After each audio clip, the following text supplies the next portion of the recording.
보신 것처럼 통계는 확실히 빨간불인데 정작 문재인 대통령은 우리 경제가 성공으로 나아가고 있다고 말합니다.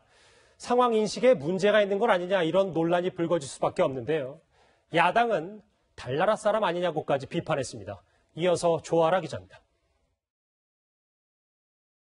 올해 고용 증가를 15만 명 정도로 이렇게 잡았었는데 지금은 20만 명 정도로 조금 이제 상향하는 그런 식의 이제 기대를 하고 있고요. 대통령은 청년 고용률이 증가했던 2, 3월 수치를 토대로 희망을 얘기했지만 4월 성적표는 19년 만에 최악의 실업률이었습니다. 곳곳에선 경고음이 들리지만 대통령은 통계와 현장의 온도 차이일 뿐이라고 설명합니다. 통계와 현장의 온도 차도 물론 있을 것입니다. 그러나 총체적으로 본다면 우리 경제는 성공으로 나아가고 있고. 청와대 관계자는 나쁜 지표도 물론 알고 있지만 좋은 지표 중심으로 홍보를 해보자는 얘기가 있었다고 전했습니다. 경제도 심리인 만큼 시장에 계속 긍정 신호를 보내기 위해 좋은 지표를 내세운다는 얘기입니다. 오히려 부정적인 지표를 앞세운 정치 공세가 경제 심리를 악화시켜 경제를 어렵게 하고 있다는 게 청와대 참모들의 생각입니다. 야당은 비판했습니다. 정책실장이나 경제수석 등이 참 엉터리 같은 그런 자료를 대통령한테 보고하기 때문에 대통령은 측근이 원수고 재벌은 핏줄이 원수인데 이 측근들이 원수짓 하고 있다. 유승민 바른미래당 의원은 저분은 달나라 사람이 아닌가 하는 생각이 든다고 비판했습니다. 심리도 중요하지만 정확한 진단과 분석도 반드시 필요하다는 지적입니다.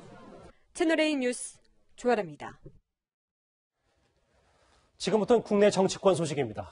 패스트트랙 지정을 앞두고 이 원내대표에게 사법개혁 특위에서 쫓겨났던 오신환 바른미래당 의원이 원내대표가 됐습니다. 당 안계에 있어서인지는 모르겠습니다만 벌써부터 당 안팎의 변화를 예고하고 있는데요. 여야 4당의 패스트트랙 공조에도 먹구름이 끼었습니다. 보도에 이민찬 기자입니다.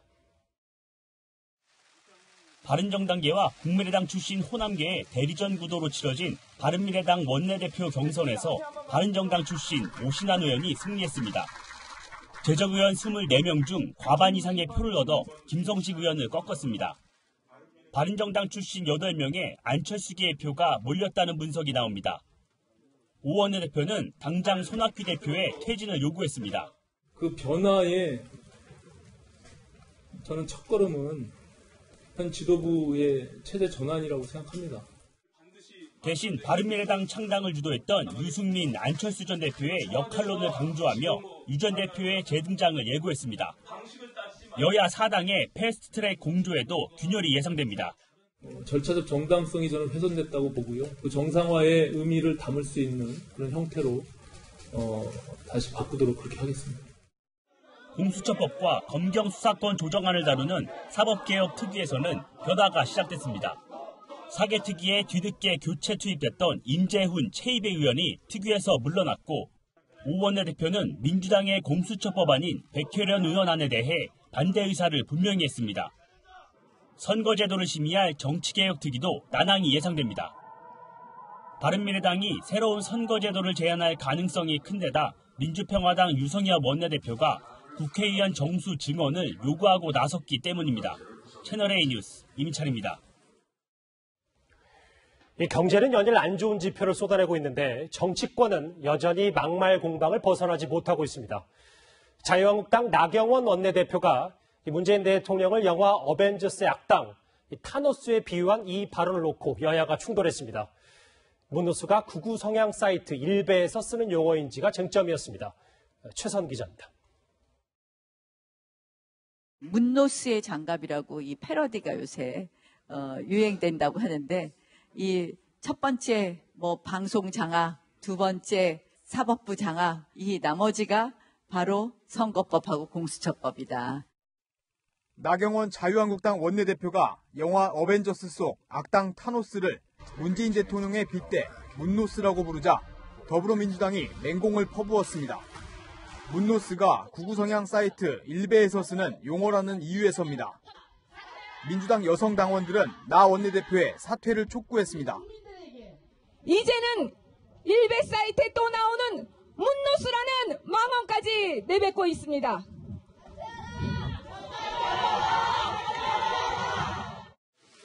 하지만 한국당은 문노스 패러디가 진보 성향의 시사 만화가가 연재한 작품에서 비롯됐다고 반박했습니다. 한국당 여성 의원들은 민주당이 야당 원내대표의 말실수를 왜곡해 불필요한 정쟁으로 몰고 있다고 비판했습니다. 야당 원내대표 죽이기에 혈안이 된 집권 여당에게 엄중히 경고합니다. 괜한 말꼬리 트집에 집착하지 마십시오. 나 원내대표의 발언을 둘러싼 충돌로 국회 정상화 논의는 더 꼬이고 있습니다. 채널A 뉴스 최선입니다. 그런데 이번엔 듣기만 해도 섬뜩한 이 사이코패스와 단두대, 이런 말까지 정치권에서 나왔습니다. 상대를 비판하는데 혐오와 막말 수준의 공방은 언제쯤 끝나게 되는 걸까요? 계속해서 강지혜 기자입니다. 이정미 정의당 대표가 5.18 추념식에 참석하겠다는 황교안 자유한국당 대표를 거친 말로 비난했습니다. 국회에서 이걸 다루지 않고 황교안 대표가 다시 광주를 내려가겠다고 발표한 거는 거의 저는 사이코패스 수준이라고 봅니다. 진행자가 발언을 철회할 의사가 있냐고 물었지만 물러서지 않았습니다. 이게 의학적 용어예요. 의학적 용어. 그러니까 뭐냐면 타인의 고통에 무감한 상태를 그렇게 일컫는 거거든요.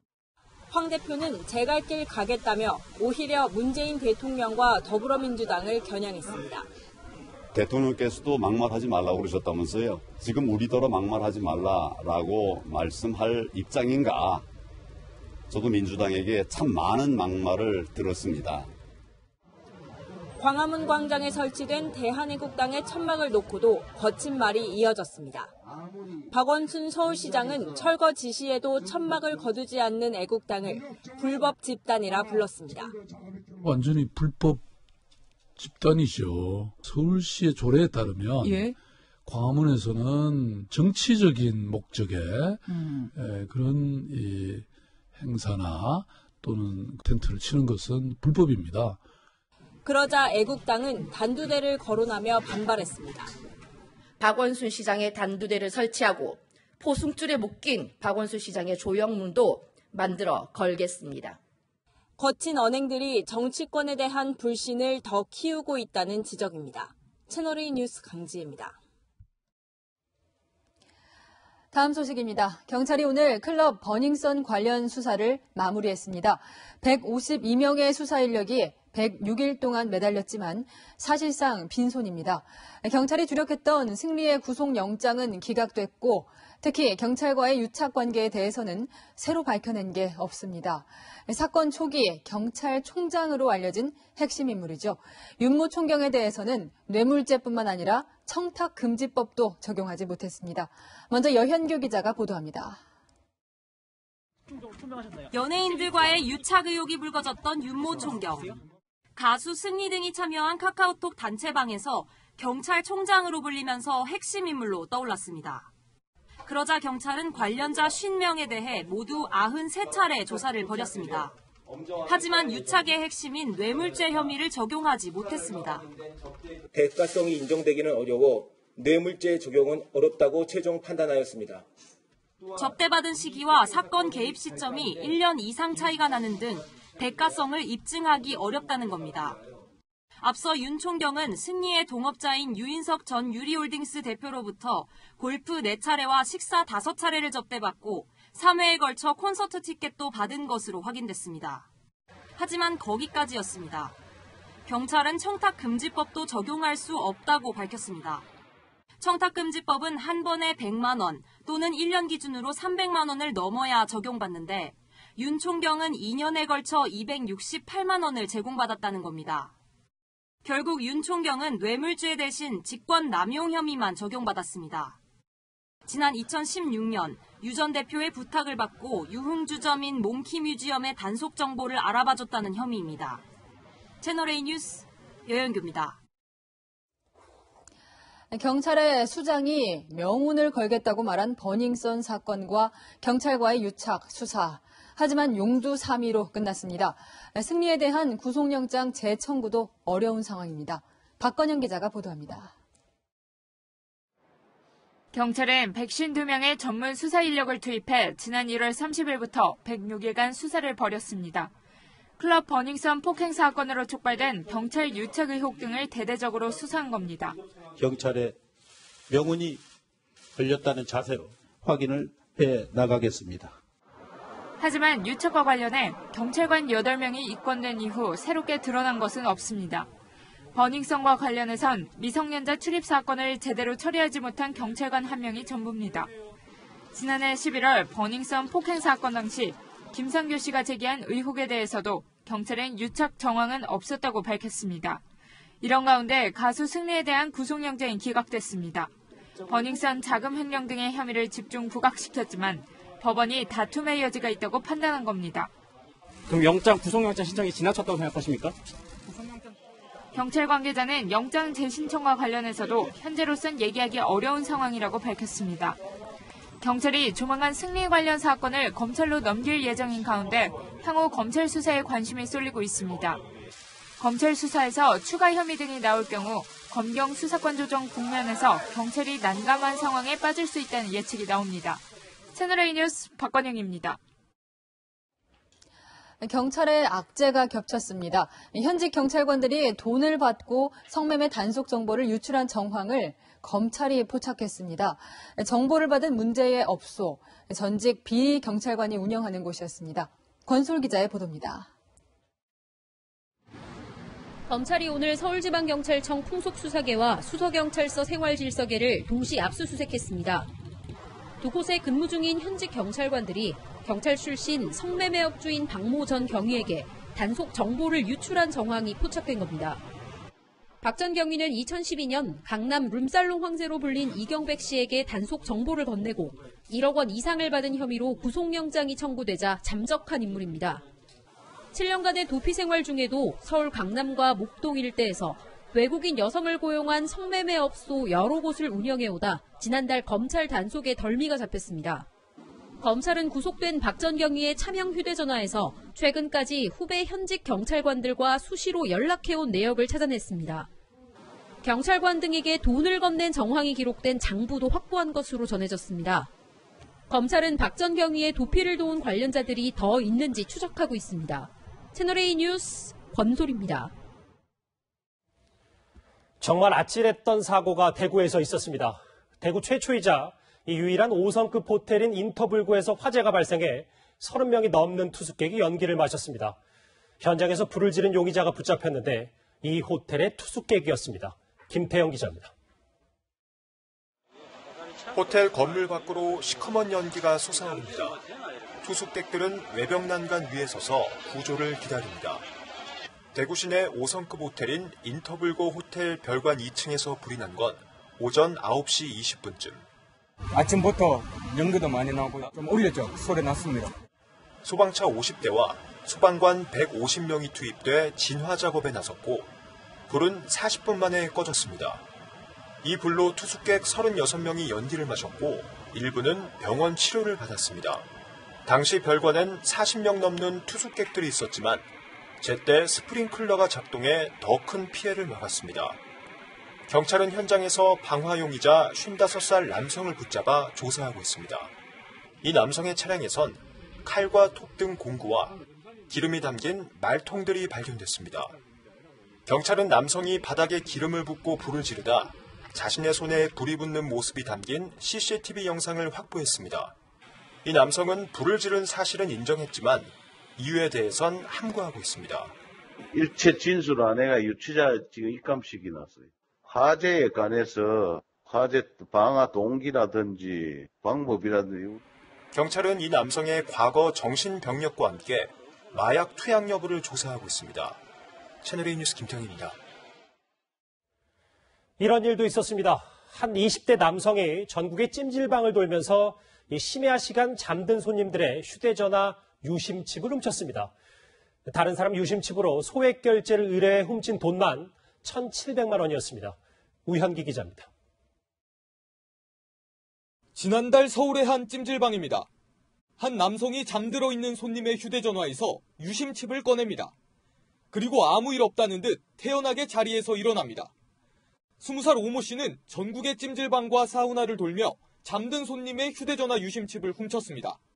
아주 황당합니다, 저는. 아침에 일어나 보니까 유심칩이 없다 그래서 99만 5천 원? 그러니까 국회를 갔더라고요. 특히 오 씨는 휴대전화 케이스에 신분증을 함께 넣고 다니는 손님들을 노렸습니다. 우선 오 씨는 손님의 신분증을 통해 개인정보를 파악했습니다. 이어 훔친 유심칩을 자신의 휴대전화에 설치했습니다. 손님의 휴대전화를 자신의 전화처럼 사용할 수 있게 된 겁니다. 이후 오 씨는 상품권 구입 대행업체에 손님의 개인정보와 결제 승인 번호를 넘겨줬고 대행업체는 상품권 금액에서 30%의 수수료를 뗀 뒤 현금을 지급했습니다. 지난 1월부터 지난 2일까지 피해자 21명에게 확인된 피해 금액은 1,700만 원에 달합니다.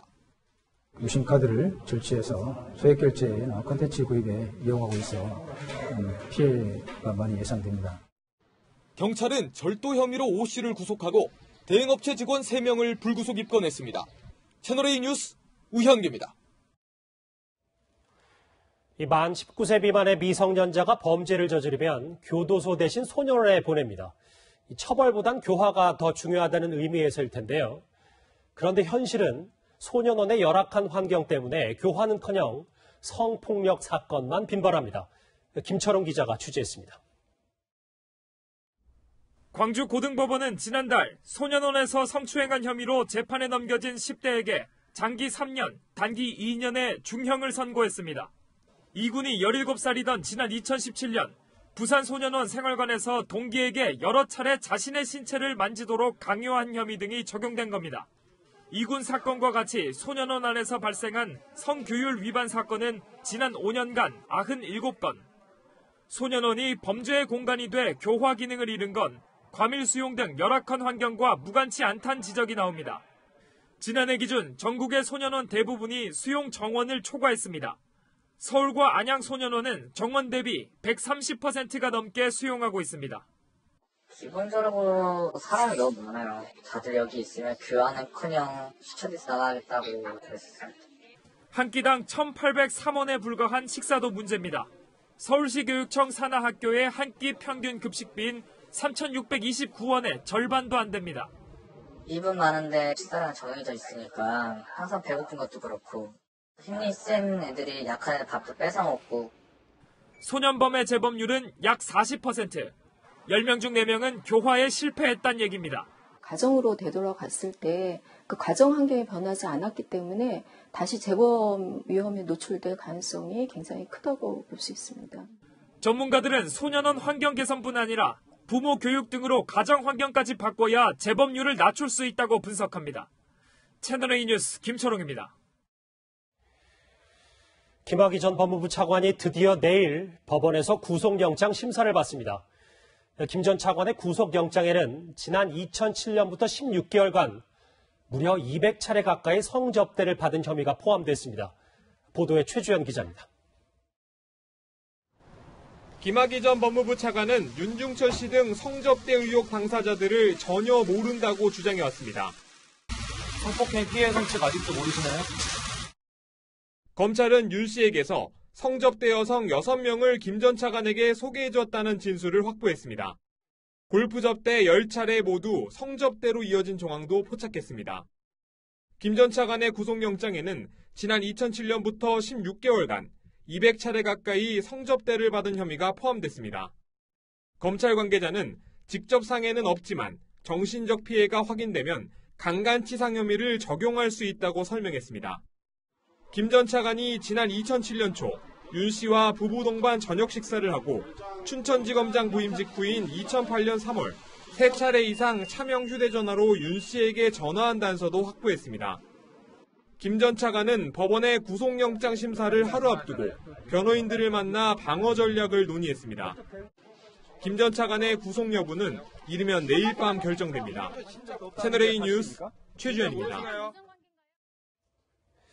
아직 5월 중순인데 오늘 전국 곳곳의 수온지가 30도를 넘나들면서 올해 첫 폭염주의보까지 발효됐습니다. 지난 2008년 폭염특보가 시행된 이래 가장 빠르다고 하는데요. 내일도 덥다고 합니다. 공국진 기자가 취재했습니다. 파라솔에 앉은 시민들이 아이스크림을 먹으며 더위를 식힙니다. 찬 음료도 마셔보고 손 선풍기로 바람도 쐬보지만 더위를 막기엔 역부족입니다. 그냥 걸어다니기만 해도 덥고 시원한 거 들고 안 다니면 땀이 너무 많이 나서. 이맘때쯤에는 별로 안 더웠는데 더 많이 더워진 것 같고. 서구 풍암동의 기온이 33.1도까지 치솟는 등 무더위가 기승을 부리면서 광주 지역엔 올해 첫 폭염주의보가 발효됐습니다. 폭염주의보는 낮 최고 기온이 33도 이상인 날씨가 이틀 이상 계속될 것으로 예상될 때 발효됩니다. 5월 19일 폭염특보가 발효됐던 지난 2016년과 2017년 때보다 나흘이 앞섰는데 2008년 폭염특보가 시행된 이후 가장 빠른 기록입니다.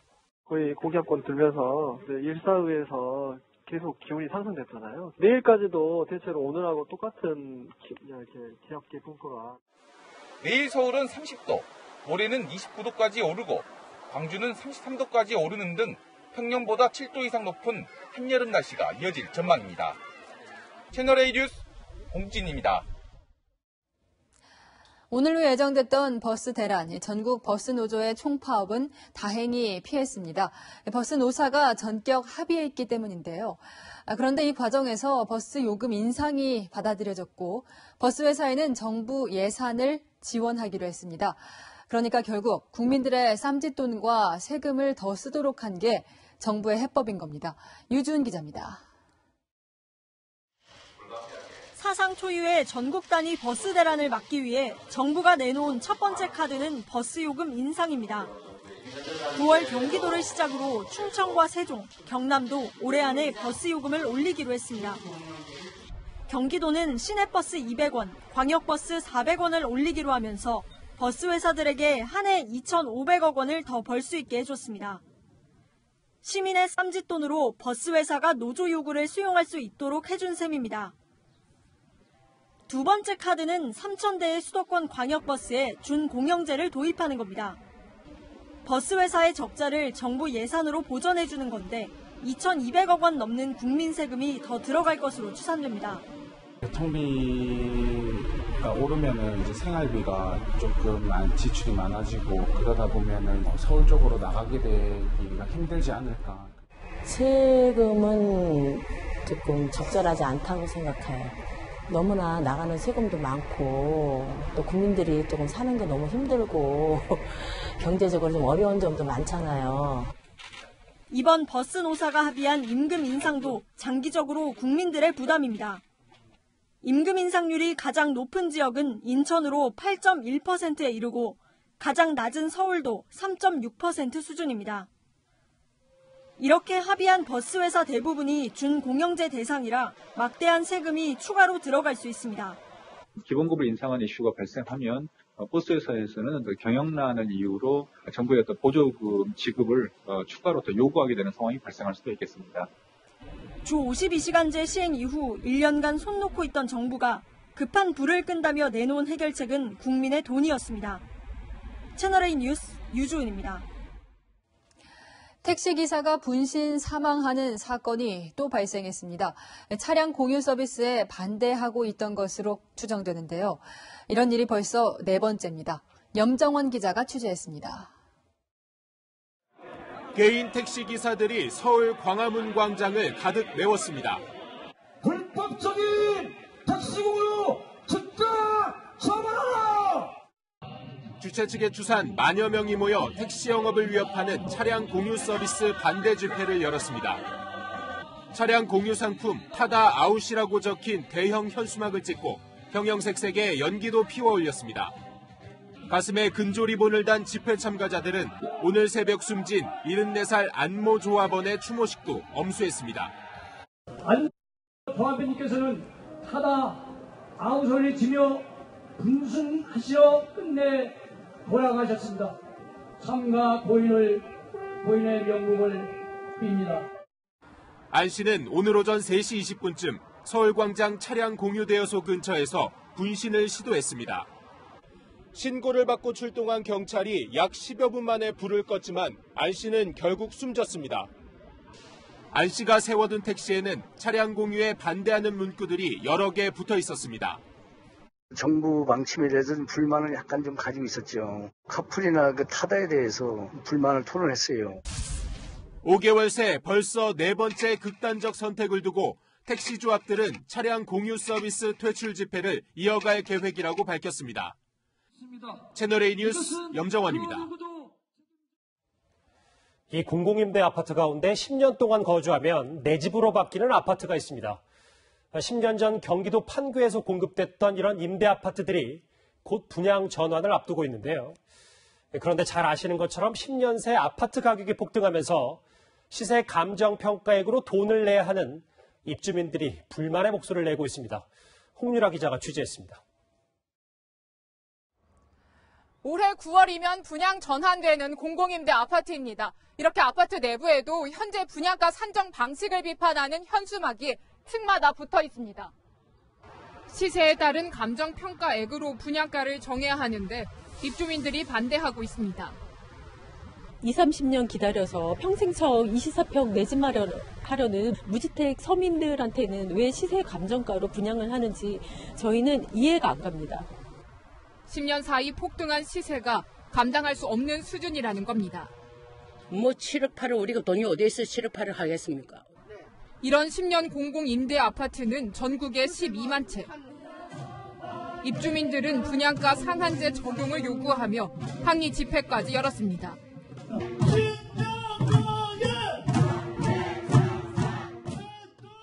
국토부는 저금리 대출과 임대기간 연장 등을 지원할 수는 있지만 계약서의 분양 전환 시 아파트 가격은 감정평가 금액으로 한다고 적시해두고 있어 이제 와서 바꾸는 것은 불가능하다는 입장입니다. 일부에서는 입주민들이 지나치게 과한 요구를 하고 있다는 지적도 있습니다. 분양가 산정 방식을 둘러싼 정부와 입주민 간 갈등이 장기화할 전망입니다. 채널A 뉴스 홍윤아입니다.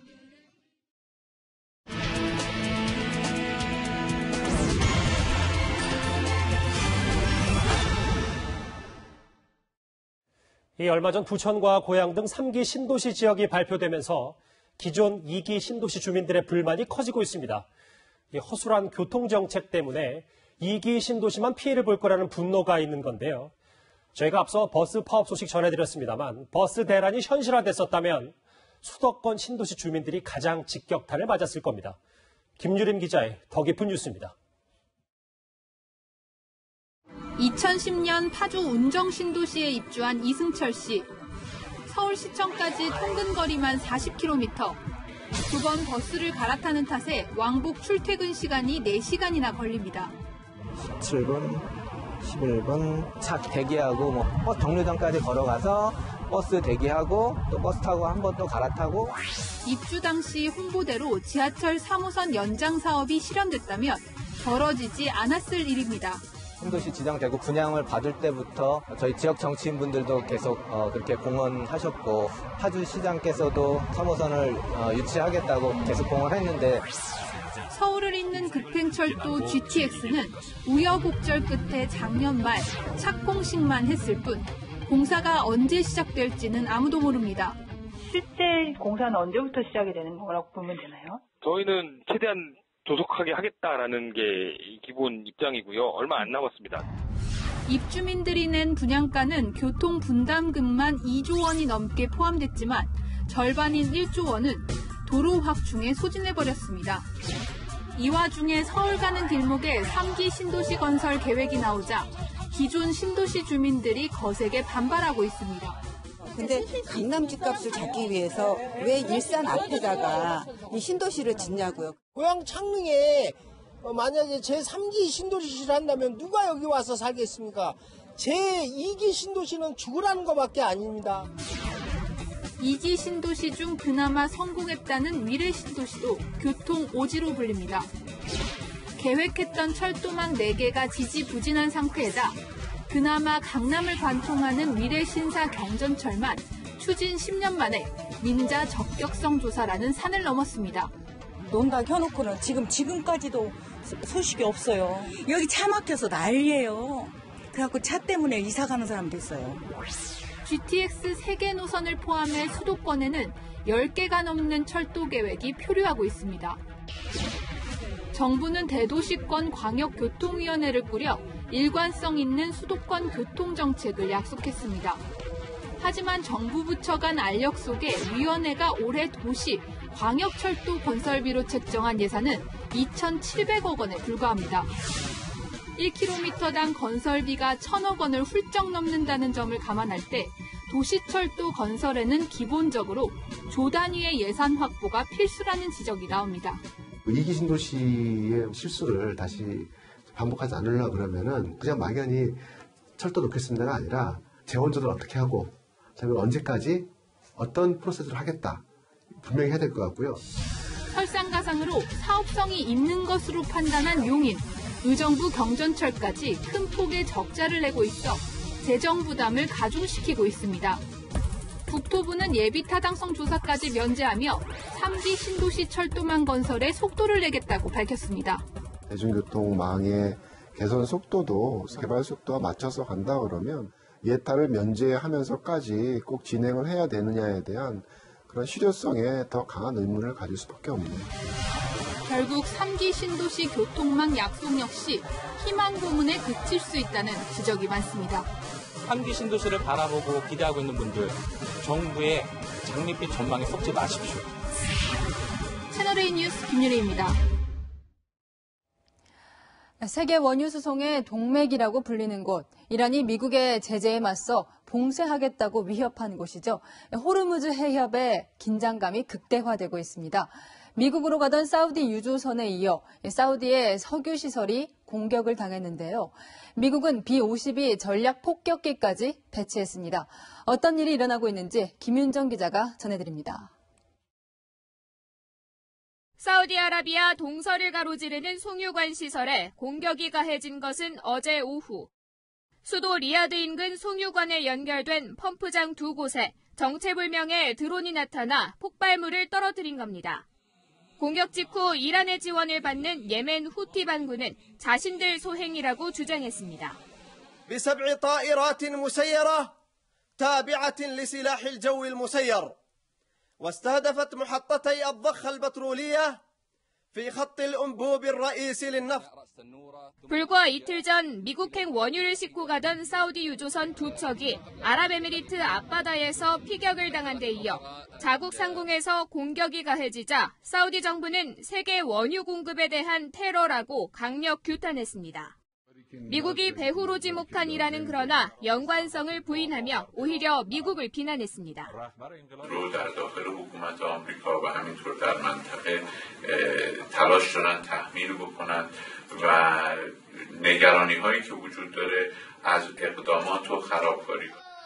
제재로 경제적 고통이 가중되고 있는 이란에서는 반미 시위가 잇따르는 등 중동 정세의 불안이 고조되고 있습니다. 채널A 뉴스 김윤정입니다. 미국이 이란에 12만 군사를 파병할 것이다. 트럼프 대통령은 일단은 사실이 아니라고 선을 그었습니다. 하지만 이 군사 행동 가능성을 부인하지는 않았습니다. 이어서 한수아 기자입니다.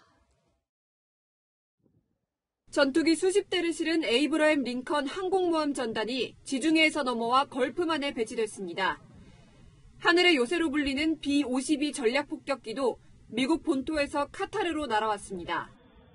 군사적 압박 수위를 높이는 한편 트럼프 대통령은 이란에 공개적으로 경고했습니다. If they do anything, it will be a very bad mistake. If they do anything, I'm hearing little stories about Iran. If they do anything, they will suffer greatly. 이란과의 전쟁을 위해 12만 명을 파견할 것이란 보도에 대해선 선을 그었습니다. 그러나 군사 행동 가능성은 열어뒀습니다. I think it's fake news, okay? Now, would I do that? Absolutely. Hopefully we're not going to have to plan for that. And if we did that, we'd send a hell of a lot more troops than that. 이란 정부는 트럼프 대통령이 코수염, 즉 볼턴 보좌관의 말을 듣고 전쟁을 벌이려 한다고 맹비난했습니다. 최고 지도자 하메네이는 핵무기 제조 가능성을 언급하며 위협했습니다. مشکل‌ترین بخش این فرآیند غنی‌سازی همین تا 20%. بعدش تا مراحل بالاتر. 미국과의 전쟁은 없을 것이지만 미국에 대한 저항은 계속할 것이라고도 강조했습니다. 채널A 뉴스 한수아입니다. 이 정치인들의 막말은 우리나라만의 문제는 아닌가 봅니다. 일본에선 전쟁 운운하는 이런 국회의원과 고위 관료들의 망언이 잇따르면서 입조심 매뉴얼까지 나왔습니다. 도쿄에서 김범석 특파원입니다.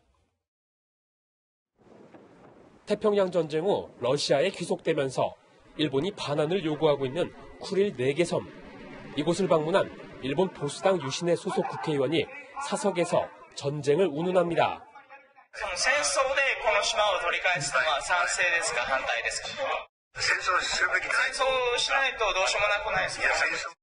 러시아가 강하게 반발하자 유신회는 해당 의원을 제명했습니다. このような発言、行動というのは決してプラスになるとは正直思いません。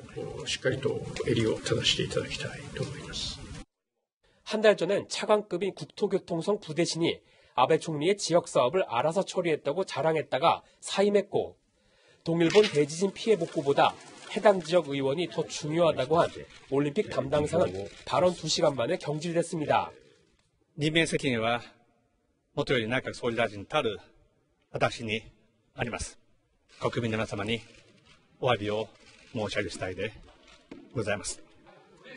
이따른 망언에 여당인 자민당은 실언이나 오해를 막는 매뉴얼까지 만들었습니다. 망언에 대한 보수 정당들의 민감한 대응에는 오는 7월 치러지는 참의원 선거에서 패배를 막기 위한 의도가 담겨 있습니다. 도쿄에서 채널A 뉴스 김범석입니다. 5G는 세계 각국이 미래 먹거리로 선점하기 위해 사활을 걸고 있는 분야입니다. 그런데 미국에서 방송되는 러시아의 국영방송이 5G가 몸에 해롭다는 뉴스를 지속적으로 내보내고 있습니다. 미국의 5G 기술을 견제하려는 의도란 분석입니다. 미국 실리콘밸리에서 황규락 특파원입니다. 미국에서 방송되는 러시아의 국영방송 뉴스가 5G의 숨겨진 위험성에 대해 보도합니다. Science shows that this causes DNA damage, cancer, among other things. 5G 전파의 위험성을 다룬 것은 올해만 벌써 8번째. 5G 전파를 뇌종양과 불임, 알츠하이머와 같은 질병과 연관짓는 전문가들의 주장을 소개하기도 합니다. It would be cancer, it would be learning disabilities, it would be nosebleeds. 그러나 전자기파를 이 주파수에 따라 나누면 5G는 이렇게 가시광선과 방송 전파 사이에 있는데요. 암을 유발한다는 X선이나 감마선과는 정반대에 있기 때문에 5G 신호가 질병을 유발한다는 주장은 사실 근거가 부족합니다. 더 많은 정보를 실어보내기 위해서 더 강한 점포를 쓸 거다. 이거는 사실이 아니라는 거죠. 인체에 해를 주지 않는다. 세계보건기구를 비롯해서 확인해 준 사항입니다. 자율주행과 스마트 팩토리 등 첨단 산업의 기본 토대가 된 5G. 일각에서는 러시아가 미국과 중국의 5G 기술이 뒤처지면서 이를 견제하기 위해 선전전을 펼치는 것이란 해석도 나오고 있습니다. 미국 실리콘밸리에서 채널A 뉴스 황규락입니다. 한국전력이 창립 이후 최악의 적자를 냈다는 소식 전해드렸는데요. 우편 업무를 담당하는 우정사업본부는 설립 후 처음 적자를 낼 예정이라고 합니다. 인건비가 문제라고 하는데요. 김윤수 기자입니다. 1884년 고종 황제의 칙령으로 국내 최초로 문을 연 우체국 우정총국. 2000년 우정사업본부로 탈바꿈한 뒤 지금까지 우편 물류와 우체국 운용을 이끌어왔습니다. 그동안 흑자를 유지해오던 우본이 135년 만에 처음으로 현금 수지 적자를 기록할 것으로 보입니다. 최근 우본의 전망에 따르면 우편 사업 현금 수지가 지난해 700억 원 흑자에서 올해 1,900억 원 적자로 돌아설 것으로 예상됩니다. 현재의 재무 여력을 보여주는 현금 수지 적자는 곧 파산의 위험성을 뜻합니다. 지금까지는 한 번도 없었던 거죠. 통상우편 감소, 다른 매출 감소, 인건비 상승, 여러 가지 요인들이 복합적으로 특히 인건비 급증이 가장 큰 원인으로 꼽힙니다. 우본은 올해 계약 집배원 등 2천여 명을 정규직 공무원으로 전환하면서 인건비가 1,300억 원 이상 증가했습니다. 우본은 적자를 줄이기 위해 우편 요금을 인상하는 등 안간힘을 쓰고 있지만 그 성과랑 상관없이 급여를 체계가 설정이 되면 인건비가 갑자기 늘어나면서 비용 구조가 악화되면은 결국은 이제 마이너스 가능성이 높아지는 거죠. 매년 오르는 인건비와 줄어드는 우편 물량으로 적자는 계속될 것으로 보입니다. 인력 구조 조정과 사업 다각화 등 대책이 시급하다는 지적이 나옵니다. 채널A 뉴스 김윤수입니다. 야구에서 1점대 평균 자책점은 투수에게는 꿈의 기록입니다. 우리나라에서 2000년대 들어 류현진 이후 한 명도 없었는데요. 올해는 대거 부활했습니다. 이유가 있을까요? 김유빈 기자입니다. 국보급 투수 선동열의 통산 평균 자책점은 1.2였습니다. 9이닝을 던지면 단 1.2점만 내줬다는 겁니다. 전설 최동원도 2번이나 1점대 기록을 쓰며 라이벌 관계를 이어갔습니다. 하지만 2000년대 들어 타고 투저 현상이 시작되면서 류현진을 끝으로 기록 달성자는 없었습니다. 그런데 올 시즌 무려 4명의 투수들이 1점대 평균 자책점을 기록하고 있습니다. 두산 린드블럼은 다양한 볼 배합으로 전성기를 달리고 있고 LG 타일러 윌슨은 강속구로 위력을 떨치고 있습니다. 두산 이영하도 국내 선수로는 유일하게 1점대 기록을 유지하며 기대를 모으고 있습니다. 지금 잘 되고 있어서 일단 기분은 좋아요. 그렇게 큰 기록 바라지도 않고 일단 많이 이기는 게 목표입니다. 1점대 기록의 부활은 투수들의 기량 향상과 더불어 공인구 변화에 따른 효과로 보입니다. 공인구의 반발력이 줄어들어 홈런이 30% 정도 감소하는 등 타자들의 기세가 꺾인 겁니다. 홈런 개수 이런 것들이 지난해에 비해서 줄어드는 상태니까 공인구의 어떤 반발력, 비거리 이런 것은 분명히 영향을 미친다고 볼 수 있죠. 전문가들 역시 이런 추세가 이어질 가능성이 높다고 보고 있습니다. 144경기 중 단 한 번의 실수로도 무너질 수 있는 1점대 평균 자책점. 올 시즌 9년 만에 대기록 달성자가 나올 수 있을지 주목됩니다. 채널A 뉴스 김유빈입니다.